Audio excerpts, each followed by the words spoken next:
Commençons par le mariage. J'ai vu passer cette news, un texte de loi, interdire le mariage avec un étranger en situation irrégulière. Ça va permettre de rebondir sur les sujets que j'avais fait sur les OQTF, enfin moi-même en React, et ensuite avec sur la chaîne d'Iliès avec Lise quand on a fait l'émission avec Iliès.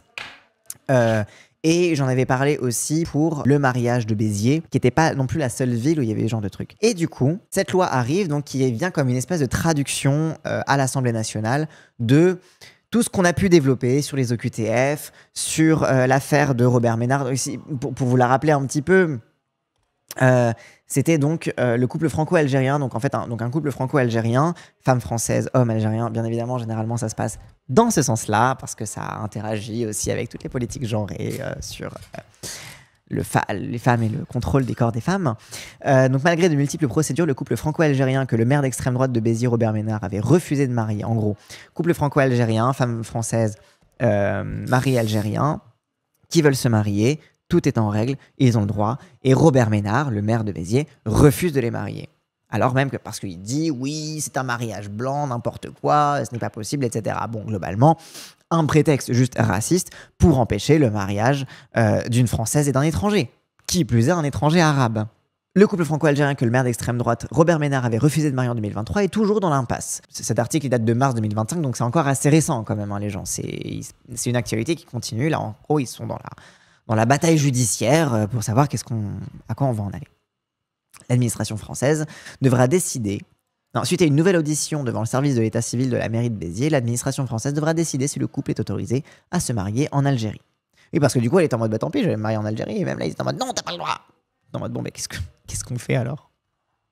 L'épreuve est interminable pour Eva, qui, avec son compagnon algérien Mustapha, désormais interdit de séjour en France. Oui, parce que du coup, entre-temps, ils se sont bien fait attention à l'interdire de séjour, etc. Enfin, bref.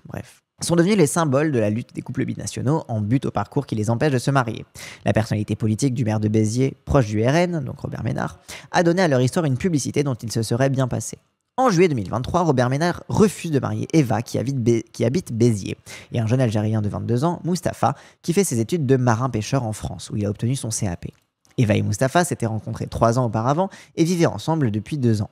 Leur mariage était prévu le 7 juillet 2023, les bans avaient été publiés, mais la veille, Eva entend le maire de Béziers affirmer à la télévision qu'il refusera de marier leur couple. Donc t'imagines, t'as préparé ton mariage, tout est en règle, c'est génial, les bans sont publiés, donc c'est bon, là tu vas te marier, et il y a le maire de ta ville qui dit à la télévision nationale qu'il va refuser que tu te maries, qu'il va t'empêcher de te marier, alors que tout est prêt. Seulement 3 cas de refus de mariage en France. Il n'y a que 3 cas en France de refus de mariage de la part d'un maire. À Aumont dans le Nord, à Chalon-sur-Saône en Saône-et-Loire et à Béziers donc. Motif invoqué par Ménard, le marié est sous le coup d'une obligation de quitter le territoire français, OQTF. Je vous renvoie encore une fois du coup à mon React sur les OQTF et à l'émission sur la chaîne de Iliès OMG avec Lise sur les OQTF également. OQTF, encore un beau... Donc, rappel, les OQTF qui, globalement, sont distribués à tour de bras juste parce qu'on ne veut pas régulariser des gens. On avait un petit peu parlé aussi dans mon gros cerveau sur le travail du sexe aussi. On a un peu parlé des OQTF.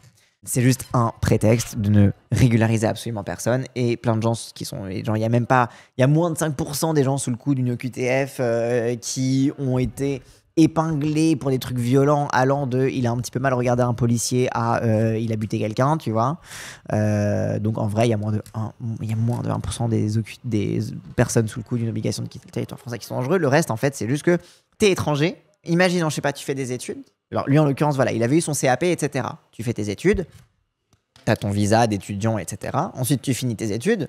Du coup, bah, ton visa d'étudiant est expiré. T'as quelques mois pour aller régulariser, etc. Bon, en plus, souvent, c'est l'été, etc. Parce que oui, souvent, bah, comme les années, elles se terminent en juin. Bah, du coup, bon, juillet, août, c'est un peu compliqué. Tout est fermé, c'est compliqué d'avoir les papiers, etc. Arrive septembre, octobre, etc. T'arrives pour régulariser ta situation. Parfois, tu le dépasses parce qu'en plus, les délais d'attente sont hyper longs. Donc, les délais d'attente sont méga longs. Du coup, t'es en mode, bon, bah, j'ai quand même envie de me régulariser parce que je viens de finir mes études. Là, je suis en train de trouver du taf, mais il faut quand même que j'ai des papiers en règle, etc. Tu vas voir l'administration. La liste d'attente et les délais font que tu as dépassé ton autorisation de séjour. Parce que justement, l'administration t'a fait poireauter. T'arrives devant l'administration, bonjour. Alors oui, désolé, avec les délais, j'ai pas pu me régulariser à temps parce que j'ai fait la demande, j'étais encore dans les cordes, mais vous êtes très très long, l'administration française. Du coup, voilà, je viens me régulariser. J'ai fait mon CAP et là, j'ai une promesse d'embauche. Donc, ça va me permettre de pouvoir maintenir en France. Mon employeur est OK, il a rempli tous les trucs, c'est bon, il a le droit de m'embaucher même si je suis étranger. Tout est carré, vous inquiétez pas. Et l'administration française qui te dit, bah, tu viens régulariser ta situation. Donc, c'est que tu étais en situation irrégulière. Si tu viens régulariser, c'était que tu étais irrégulier. Et c'est pas bien d'être en situation irrégulière. Donc en fait, c'est honteux même. Donc en fait, non, je vais te mettre une obligation de quitter le territoire français parce que tu es en infraction en fait. Comment ça, tu as tous les papiers pour te régulariser, tu as la preuve que tu as fait la demande avant l'expiration de ton dernier visa? Non. Tu es irrégulier, donc casse-toi. OQTF, va-t'en. Concrètement, c'est ce qui se passe. Ça me rappelle un apprenti. Ah ben, ça rappelle un apprenti de boulanger. Ça rappelle, c'est beaucoup d'histoires qui sont très très très similaires. Et là, en l'occurrence, c'est typiquement ça. C'est typiquement le cas de quelqu'un qui a fait ses études, qui est en train de commencer à travailler, qui a sa vie en France, etc.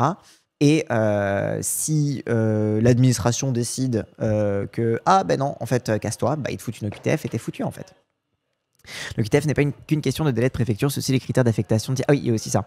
Critères d'affectation de titre de séjour qui mettent les gens dans la sauce. Sérieux de la formation, type d'emploi, nombre de fiches de salaire. Oui, il y a aussi ça. C'est que parfois, tu as des. Oui, ça. Parfois, c'est pas juste que tu es hors délai. Parfois, c'est juste que la préfecture a dit tu remplis telle et telle case.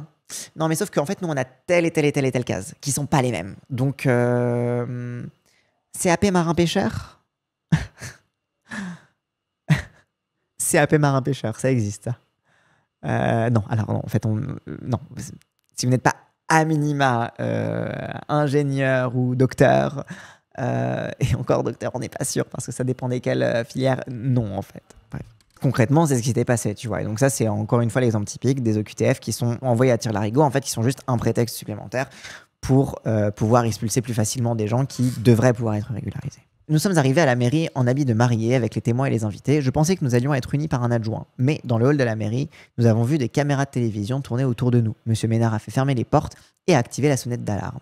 Ses partisans nous insultaient. Donc la meuf, elle vient se marier. Donc le maire, il dit, je vais pas les marier. Donc elle est en mode, bon bah, de toute façon, nous, on est censé se marier à cette date. La mairie nous a dit oui. Du coup, bah, j'imagine, c'est pas lui qui va le faire, c'est un adjoint, tu vois, genre en mode clause de conscience, je sais pas quoi, tu vois. Genre bref, ok, c'est un raciste, mais bon. De toute façon, ils ont le devoir de nous marier, quand même. C'est la mairie. Eh ben non. Sonnette d'alarme, caméra de télévision, insulte des petits fachos du coin. Non, tu sais, c'est vraiment, on va te pourrir ta journée. Souviens Eva qui, sur le conseil du procureur prévenu par la police, se retrouve en robe de mariée au commissariat pour porter plainte contre le maire de Béziers qui a refusé de la marier.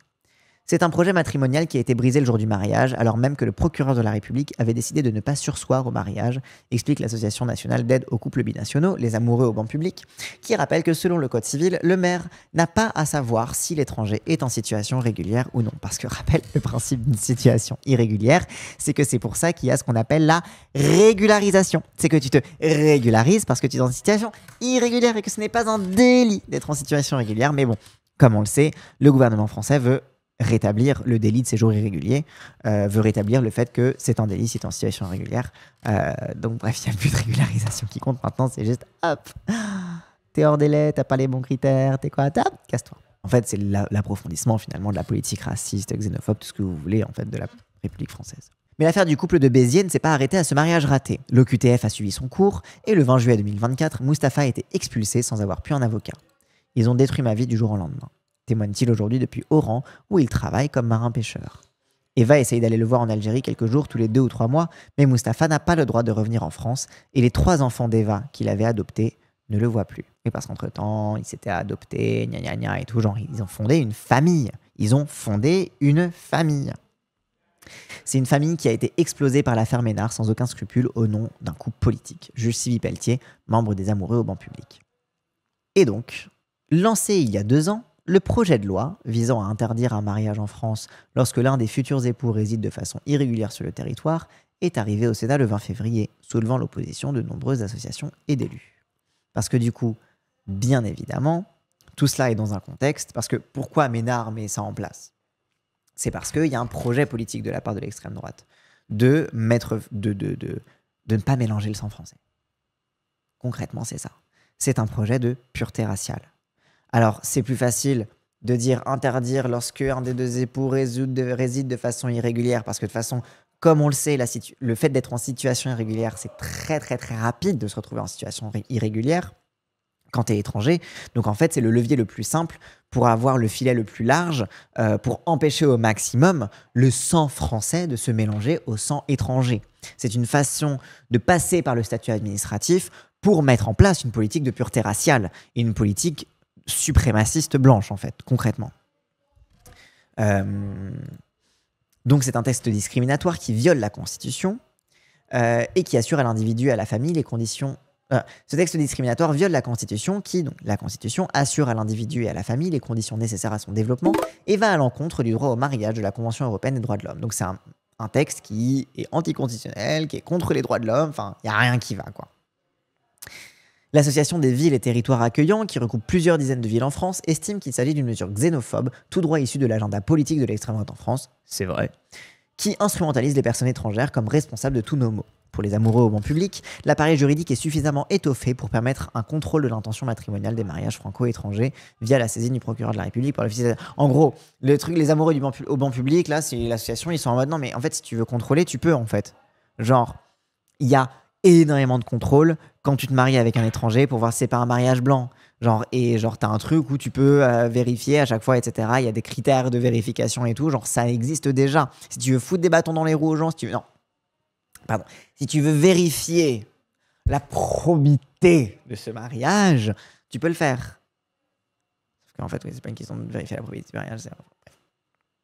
Ça, ils viennent chez toi, ils vérifient si vous dormez dans le même lit, si vous avez votre brosse à dents dans le même petit pot, s'il y a des poils mélangés dans la douche. Enfin, c'est ça, c'est genre, ils posent des questions à tous tes proches, aux voisins, machin, est-ce qu'on les entend baiser? Enfin, voilà, tout, quoi. Donc c'est déjà le cas. Et en plus, ce qui est déjà absurde en soi, en vrai, genre, tu devrais pas avoir à contrôler les raisons pour lesquelles les gens se marient. Genre, déjà, en fait, c'est la base. Genre, pourquoi tu veux contrôler pourquoi les gens ils se marient? Genre, toi, tu vas vérifier quoi? S'ils font une famille, s'ils baissent. Enfin, en fait, c'est des trucs aussi qui maintiennent le problème du mariage comme une institution qui est garante de la conjugalité, des enfants, de la normativité. En fait, c'est là qu'on touche au nœud du problème du mariage. C'était des débats qui avaient été un peu soulevés, notamment pendant le mariage pour tous, sur qu'est-ce qu'on fait du mariage? Est-ce qu'il faut détruire le mariage? Est-ce qu'il faut le rendre plus inclusif, etc. Et en fait, tu as toujours eu des critiques radicales du mariage, comme finalement imposant une normativité au travers de la conjugalité, et aussi du coup des couples avec des droits supérieurs aux autres, en l'occurrence quand on parlait du mariage homosexuel, mais pas que, là aussi pour les couples binationaux, des trucs comme ça, etc. Et en fait que le mariage en tant qu'institution, c'est pas juste est-ce que les hétéros peuvent faire des gosses, etc. C'est qu'en fait, ça garantit même la façon dont on va vérifier si ton mariage est un mariage blanc ou pas. Ça veut dire qu'on va aller présupposer pour toi si les sentiments que tu exprimes sont sincères, si la famille que tu fondes est une vraie famille, etc., etc., etc. Ça va rajouter du racisme et de l'impérialisme au mariage blanc qui est déjà causé par le racisme et l'impérialisme. Oui, c'est ça. Le mariage blanc existe déjà de base parce qu'il y a des frontières et des critères de régularisation qui sont absolument infaisables. Donc comment tu fais? Le mieux c'est de se marier. Et c'est pour ça justement que Ménard attaque le mariage. C'est parce que c'est la voie la plus simple, entre immenses guillemets, parce que c'est pas simple du tout de te marier quand t'es étranger, mais c'est la voie la plus simple entre guillemets pour avoir une régularisation à peu près digne de ce nom.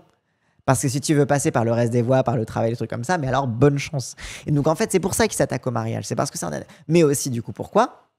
C'est parce que du coup, en ce sens-là, le mariage doit être réactivé pour Ménard, etc., pour l'extrême droite, comme le garant de la pureté raciale, le garant de la pureté des familles, le garant de la cohésion de la nation, travail, famille, patrie, tout ça. Donc bref. Ouais, je ne dis pas simplement un contrat sans obligation de créer une famille et vivre ensemble.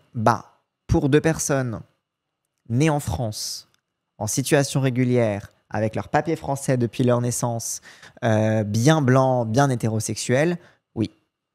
En fait, quand t'es blanc, etc., enfin voilà, genre tu peux te marier et faire ce que tu veux, tu vois. Genre après, bon, en règle générale, après tu peux aussi... Alors bon, à l'époque, il y avait la question du devoir conjugal. Bon, le devoir conjugal, c'est pas juste t'es obligé de baiser, c'est que t'as une obligation de vie commune, de façon, etc., etc. Donc en fait, ça veut dire que Ça peut être un critère pour rompre le mariage. En fait, à partir du moment où le divorce existe, la question de l'obligation, c'est grâce à quoi tu vas rompre le contrat.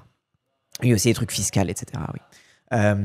Mais en fait, concrètement, à partir du moment où tu as le droit de divorcer, la question de l'obligation, ça va être, du coup, je sais pas, s'il y a une obligation de vie commune, c'est mais ils respectent pas l'obligation de vie commune. Regardez, de toute façon, ça fait des années qu'on vit plus ensemble, c'est bon, divorcez-nous, tu vois. Genre, voilà, c'est des trucs comme ça. L'appareil juridique est suffisamment étoffé pour permettre un contrôle de l'intention matrimoniale des mariés. Donc, l'intention matrimoniale. C'est vraiment en mode, est-ce que tu as un vrai mariage ou pas? Est-ce qu'il y a déjà un problème? Bref. Via la saisine du procureur de la République par l'officier d'état civil. Donc, l'officier d'état civil, s'il a un doute, il dit, je saisis le procureur pour vérifier s'il y a une bonne raison de faire ça.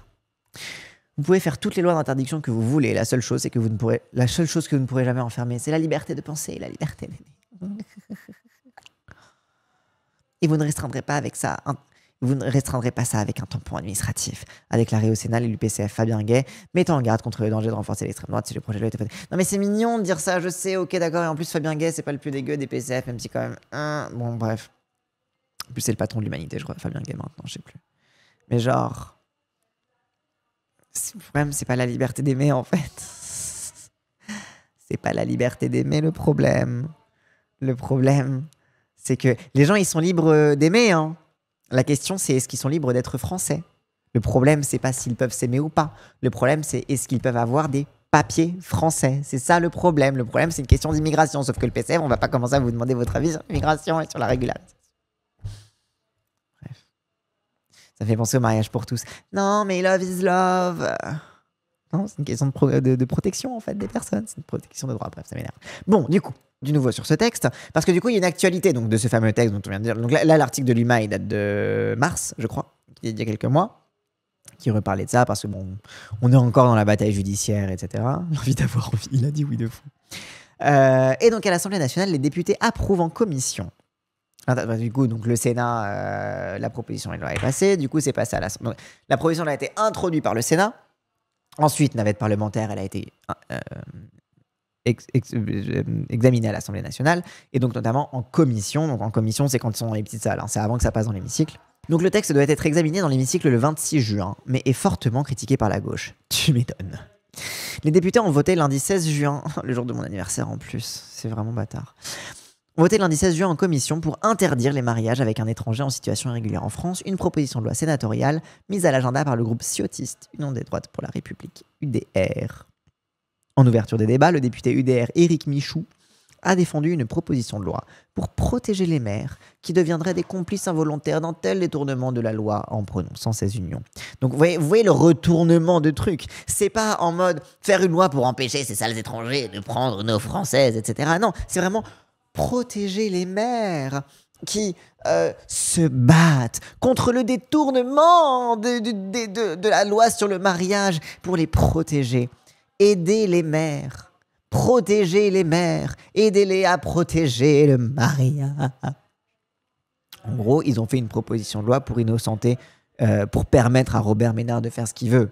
Ils ont fait une proposition de loi pour dire c'est bon, Robert Ménard est off the hook, c'est bon, il peut faire ce qu'il veut, il est libre. Et en fait, c'est pas pour protéger les maires, c'est pour permettre aux maires de faire en fait de la résistance raciste au niveau municipal. C'est une forme de c'est une forme de zèle administratif, de zèle politique qui, à l'échelle municipale, est assez fréquent. D'ailleurs, c'est généralement à l'échelle municipale que ça commence et que du coup, c'est des faits divers qui sont instrumentalisés pour faire, etc. Bref, vous avez capté. Et là, c'est l'exemple typique d'un zèle administratif et d'une tentative de poser un précédent à l'échelle d'une mairie qui a pour simple but de lancer un débat national et de modifier finalement l'état des lois pour permettre aux maires d'appliquer le fascisme à l'échelle locale. C'est littéralement ça. Donc adopté au Sénat à l'initiative de Stéphane Demilly de l'Union centriste. Le texte a reçu les soutiens des ministres de la Justice et de l'Intérieur, Gérald Darmanin et Bruno Retailleau, bien évidemment, tic et tac. Le président de la République, Emmanuel Macron, avait appelé à ce que soit débattue rapidement au Parlement cette question, évoquant un débat de bon sens. Le président de la République, Emmanuel Macron, avait appelé à ce que soit débattue rapidement au Parlement cette question, évoquant un débat de bon sens. Un débat de bon sens. Pour lui, le bon sens, c'est bien sûr qu'il faut interdire aux étrangers de se marier avec des Françaises. Bien évidemment, parce que généralement, c'est plutôt... En termes de politique de genre, c'est plutôt dans ce sens-là qu'ils y pensent, hein, bien évidemment. L'image du barbare étranger qui vient violer ta femme blanche, et en fait, le viol, c'est juste être en couple avec elle, tu vois, genre bref. Donc en gros, c'est dépêchez-vous de faire passer cette loi, parce que quand même, hein, les étrangers, stop, quoi. En gros, le mariage avec un étranger, pour eux, c'est une faille dans la suprématie blanche. Exactement. C'est exactement ça. Ça fait partie des failles dans le déjà là suprémaciste qui existe en France, quoi. L'autre sens marche aussi, mais ça, ils le bandent, voire Cro-Blanc sur Rima. Exactement. Ça, dans l'autre sens, c'est on veut les violer, nous. Là, pour le coup, littéralement. Voilà. C'est petite subtilité. A l'inverse, les parlementaires de gauche fustigent la proposition de loi. La socialiste Céline Thiébaut-Martinez y voit une nouvelle dérive de la droite et de l'extrême droite, tandis que l'écologiste Léa Balage-El-Mariki rejette un texte xénophobe et liberticide. Le macroniste Emmanuel Hoffmann, donc Macron, a, elle, évoqué un problème majeur de constitutionnalité et prévoit une censure certaine par les sages. Le texte doit être désormais examiné dans l'hémicycle de l'Assemblée nationale le 26 juin. Et en effet, parce que ça pose une question de constitutionnalité. Donc il y a un autre article de France Info, je vous laisse un petit peu le lire, etc. Parce qu'il y a plusieurs... En gros, la Constitution est censée garantir cette liberté-là, etc. Enfin, voilà. Donc c'est... L'auteur du texte, voilà, donc je peux vous lire vite fait, hein, globalement, mais il y a un problème de constitutionnalité grave avec ce texte. Et encore une fois, putain, heureusement qu'on a une constitution, mais le problème de la constitution, c'est que ça peut être aussi... Voilà. Donc le Sénat tourne la page à Saint-Valentin, donc ça c'était voilà, l'article sur quand c'était au Sénat, etc. Le texte pourrait normalement ne jamais être appliqué. Cette proposition de loi méconnaît les principes constitutionnels et a toutes les chances d'être censurée par le Conseil constitutionnel compte tenu de sa jurisprudence à ce stade, avance le juriste Nicolas Hervieux. Bon après parfois il s'est un petit peu trompé parfois aussi Nicolas Hervieux. Seules 4 restrictions au mariage. En France, la liberté du mariage est une liberté fondamentale à valeur constitutionnelle, pointe la commission des lois dans un rapport de texte centriste. Dans un rapport sur le texte centriste, pardon. Elle est consacrée par un grand nombre de textes, dont la Déclaration des droits de l'homme et du citoyen de 1789 et la Charte des droits fondamentaux de l'Union européenne. Donc il y a quand même une base un petit peu légale pour dire quand même, il y a la liberté de se marier. Après, bon, la liberté de se marier est aussi mitigée par d'autres trucs. Hein. Voilà, le mariage blanc, à l'époque c'était les homosexuels. Enfin voilà, t'as beaucoup aussi de trucs qui peuvent... Voilà. Le Code civil prévoit néanmoins 4 restrictions, voilà les fameuses 4 restrictions à cette liberté. Les époux ne doivent pas être mineurs, sauf dispense accordée par le procureur. Le mariage ne peut conduire à une situation de polygamie et l'union ne peut avoir lieu entre 2 membres de la même famille proche ou sans le consentement des 2 fiancés. Donc pas de mariage forcé, pas de frères et sœurs ou de cousins, etc. Pas de mineurs, pas de polygame. C'est les 4, voilà. Fut un temps, il y en avait 5, c'était pas d'homosexuels. Mais ça a changé en 2013, comme vous le savez toutes et tous. À ce titre, les mariages de complaisance, c'est-à-dire contractés dans le seul but d'obtenir la nationalité française, sont interdits puisqu'ils sont considérés comme un vice de consentement. Et rien que ça, c'est un problème, tu vois. Rien que ça. Donc le fait, donc voilà, les mariages de complaisance, voilà, c'est les fameux mariages blancs. Sauf que, bah, en quoi c'est un vice de consentement? Si les 2 consentent à faire un mariage blanc, rien que, voilà, vous voyez à quel point déjà. Rien que le truc de le mariage blanc, c'est un peu un vice de consentement, du coup ça rentre sous l'interdiction au nom du consentement. T'es un peu en mode, oula, bah pas forcément en fait. C'est pas un mariage forcé, s'ils sont d'accord. Donc on voit déjà qu'il y a un peu, pour cette ligne raciale, il y a déjà un peu un contournement, quoi. Ah non, cousin c'est ok, oui, ça, le seul truc que tu peux pas c'est les parents, grands-parents, enfants, frères et sœurs. Oui, c'est vrai, oui, c'est vrai, les cousins tu peux parce que Christine Boutin était mariée avec son cousin, rappelons-le. Donc le statut administratif des époux ne constitue donc pas un motif légitime d'opposition à une demande en mariage, rappelle la commission des lois. Un maire qui refuserait de célébrer une union pour cette raison encourt une peine pouvant atteindre 5 ans d'emprisonnement et 75 000 € d'amende. Donc c'est ce que risque Ménard en ce moment. Ainsi qu'une peine complémentaire d'inéligibilité prévoit le code pénal. Une faille législative à corriger. Les auteurs de texte y voient une faille législative donnant lieu à des situations ubuesques. Ils demandent donc que le séjour irrégulier de l'un des 2 futurs époux constitue une 5e condition restrictive du mariage.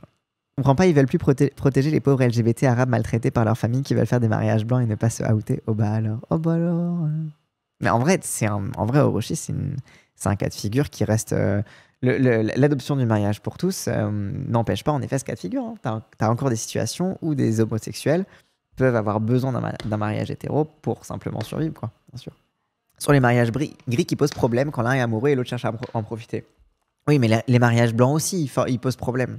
Parce que si les 2 sont d'accord pour se dire vas-y on va faire un faux mariage pour que t'aies les papiers, eux aussi ils sont sous enquête et sous machin, et puis les gens ils vont voir chez eux pour voir s'ils ont leur brosse à dents dans le même pot. Il y a quand même un truc où, voilà, en l'occurrence c'est de l'administratif, en l'occurrence c'est le procureur qui vérifie si vous êtes vraiment apte à vous marier, etc. Mais c'est quand même selon des critères qui ne sont même pas eux dans ces 4 critères de la Constitution. Mais oui, après, le mariage gris, oui, je comprends, c'est quand tu essaies de tromper quelqu'un et de la manipuler pour te marier avec, oui, c'est clair. Mais du coup, paradoxalement, l'interdiction des mariages blancs pousse les gens davantage à faire des mariages gris. Tu vois ce que je veux dire? C'est que du coup, si tu peux pas te mettre d'accord et que du coup, c'est OK pour l'État, bah du coup, ça fait que, bah même par rapport à ça, ce que tu vas faire si tu veux passer par le mariage pour essayer de te régulariser coûte que coûte, bah du coup, tu vas davantage essayer de mentir à la personne et c'est encore pire, quoi. Donc dans le détail, leur texte ne comporte qu'un article. Donc le fameux texte de loi dont on parle, c'est un seul article qui dispose que le mariage ne peut être contracté par une personne séjournant de manière irrégulière sur le territoire national.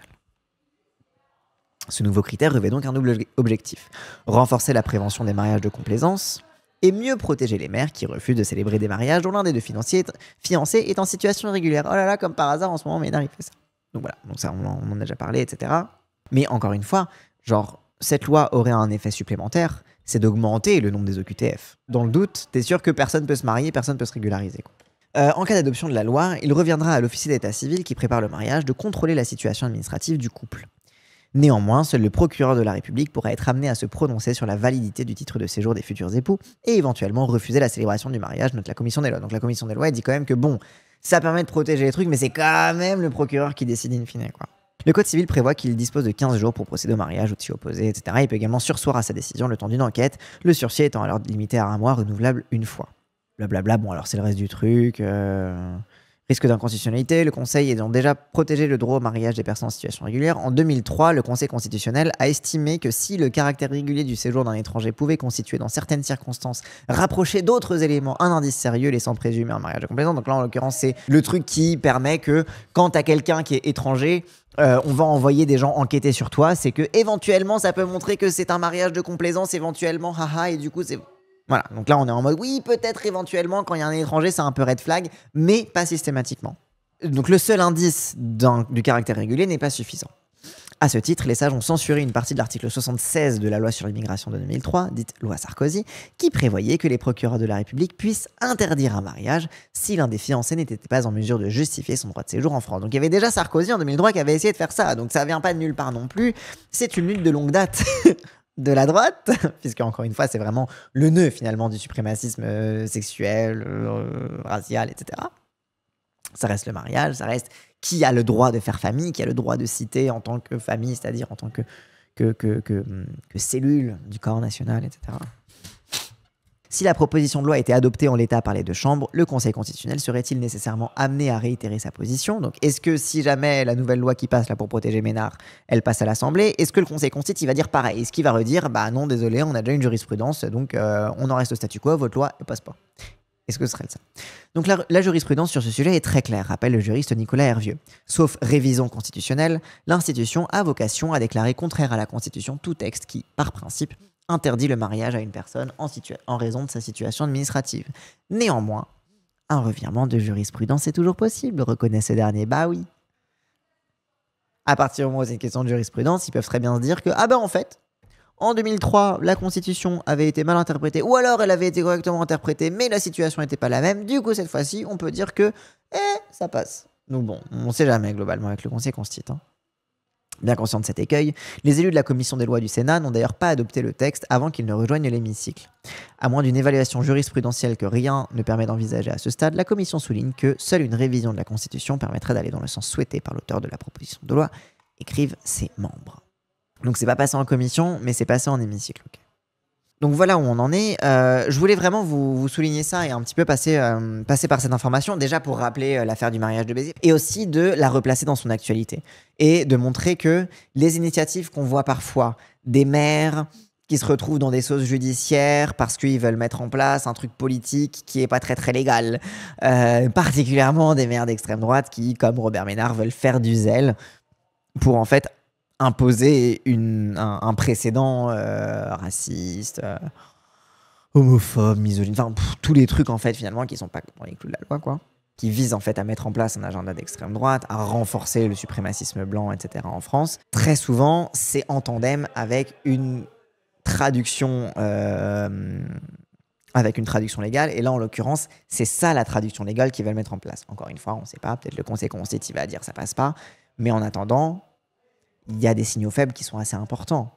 À partir du moment où Darmanin, Retailleau, rappelle qu'ils sont ministres, sont favorables à cette loi, Macron qui la qualifie d'une loi de bon sens, il faut aussi s'alarmer d'une situation où la protection des étrangers ne tient plus qu'à un fil et que on n'est pas à l'abri que n'importe quel maire, parce qu'en fait, si cette proposition de loi passe, que le Conseil constitutionnel la valide, ça va aussi envoyer un message pour les municipales qui approchent aux maires de droite et d'extrême droite de dire vous pouvez faire ce que vous voulez, vous inquiétez pas. Vous inquiétez pas. Utilisez votre mandat de maire pour faire de l'agit-prop, parce que derrière, il y aura l'Assemblée qui vous donnera raison. Derrière, ça va permettre de traduire ça politiquement. On sera prêt, vous nous rendrez mûrs, vous créerez les conditions médiatiques de ça. Je tenais quand même à faire un petit focus sur ça, en soulignant encore une fois à quel point le mariage est le nœud du suprémacisme racial, enfin, est un des nœuds du suprémacisme racial, particulièrement lorsqu'on parle des étrangers, et de dire, bon, suivons cette actualité de près, parce que ça va dire énormément sur le déjà la fasciste que l'on va léguer en fait à la suite. Puis c'est conditionner l'accès à la citoyenneté à quelque chose qui lui-même est conditionné par la citoyenneté, c'est en affaire. Oui, c'est ça. C'est que du coup, le mariage qui peut être une condition d'accès à la citoyenneté, tu peux obtenir la citoyenneté par le mariage, c'est possible, etc. Et du coup, la condition d'accéder à la citoyenneté, ce sera déjà d'être citoyen. Après, bon, tu as plusieurs façons d'être citoyen, les Edbergnos, tu peux aussi avoir un titre de séjour, quel qu'il soit, sans être pour autant citoyen, etc. Tu vois, genre, tu as plusieurs façons aussi d'être en situation régulière, mais en n'étant pas vraiment français. Mais en l'occurrence, oui, c'est qu'en fait, tu crées des conditions, alors que le mariage est censé être un des trucs qui te permettent de te régulariser aussi. Ménard, cet immense homophobe. Hein. Notre réponse à la campagne du gouvernement français sur le sida. Le gouvernement français avait fait une campagne de prévention contre le sida, en mode protégez-vous, gna gna gna, etc. Affiche partout dans hashtag Béziers, hashtag fidélité. S'aimer, se donner, tout donner. Le mariage protège protège contre l'infidélité, etc. Avec deux gens bien blancs, bien Taylor Swift. C'est vrai qu'on dirait vraiment Taylor Swift, la meuf. Bien Taylor Swift, bien blanc, là. En mode... Oh là là, ah non, on va surtout pas faire de prévention contre un virus qui donne une maladie, enfin contre un virus et une maladie mortelle, etc., pour lequel il y a encore des gens qui crèvent, qui contractent, qui tombent malades chaque année, etc. Non, on va pas faire de prévention contre le sida, on va juste dire soyez hétérosexuels, soyez fidèles, soyez blancs surtout. J'ai grandi à Béziers, c'était ça tout le temps partout sur le sujet. Mais Robert Ménard est un des pionniers de l'activisme municipal, hein. Enfin, un des pionniers. Non. Mais en fait, Robert Ménard, depuis qu'il est maire de Béziers, a été en effet un des principaux, un des plus zélés à mettre en place justement, à utiliser son mandat de maire et le pouvoir qu'il avait sur sa ville pour faire de la politique nationale et de la politique d'affichage, pour faire ce genre de trucs, hein, donc bien évidemment. On voit pas le message en bas de l'affiche, c'est machin, de se protéger l'infidélité, un truc, c'est un truc avec l'infidélité, je sais plus, bref. Mais encore une fois, voilà, Ménard, il a toujours utilisé sa ville pour faire ça. Et cette proposition de loi, bon, encore une fois, on verra ce qu'en fait le Conseil constitutionnel. Mais si cette proposition de loi passe, déjà si elle est adoptée, même si elle est bloquée par le Conseil constitutionnel, ça va permettre à la droite de se dire c'est bon, on peut utiliser les prochaines campagnes municipales pour donner l'indication que utilisez vos mairies pour faire de la pression, pour créer des précédents qui vont forcer les lois à changer, etc. Voilà, utilisez votre mairie d'un point de vue activiste.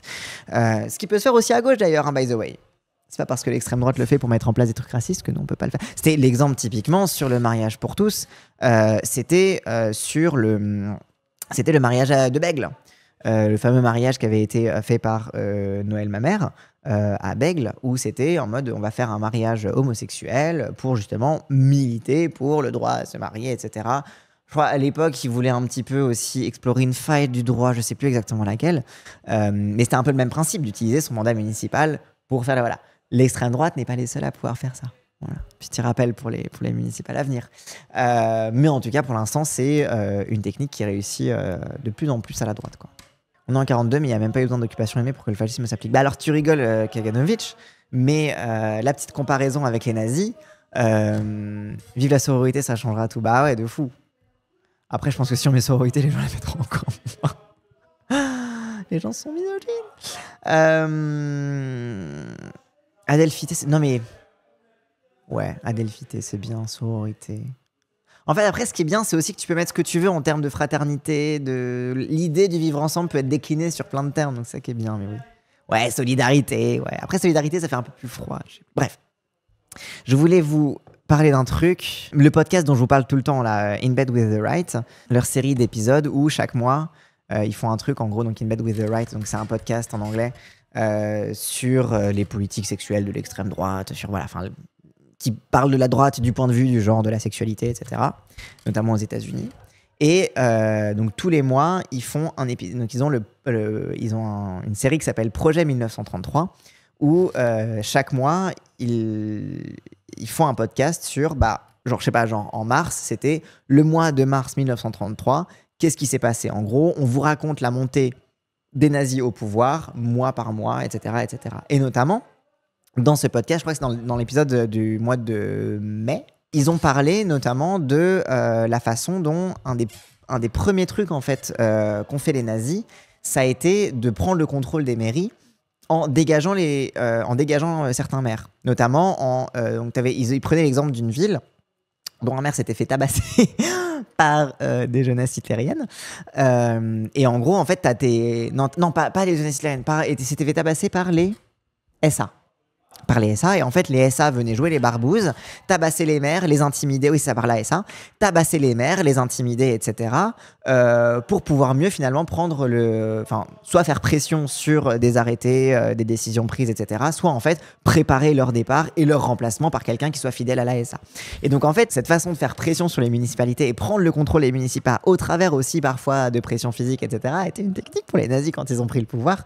Et très vite les municipalités n'ont plus du tout été un échelon de protection, qui pouvait l'être un petit peu au début, qui pouvait être un petit peu au tout début de la montée au pouvoir de Hitler, où les municipalités se constituaient un peu comme refuge, etc. Mais très très vite ça a été cassé, tout comme ce que fait Trump en ce moment, en envoyant l'armée en Californie pour réprimer les manifestations qui visent à lutter contre les raids de déportation, tout comme ce que fait beaucoup Trump en ce moment, qui a toute une politique de reprise de pouvoir sur les États eux-mêmes, particulièrement les États dits refuges et les villes dites sanctuaires, donc qui sont des États et des villes qui se constituent elles-mêmes comme en disant nous on est ouverts, nous on vous enverra jamais la police pour vérifier votre statut migratoire, vous êtes libre, etc. Vous êtes accueillis à bras ouverts dans cette ville, etc.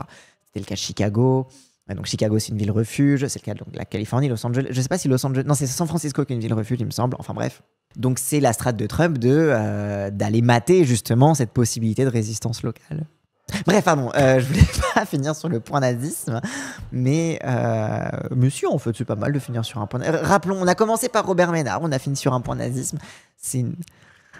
Allez, hop, et avant de partir, n'hésitez pas, si cette vidéo vous a plu, à liker, commenter, partager, comme d'habitude, ça aide à faire tourner l'algorithme. Et si vous voulez me soutenir financièrement, n'hésitez pas à cliquer sur le lien Stream Elements qu'il y a dans la description de cette vidéo. Allez, cette fois je vous laisse.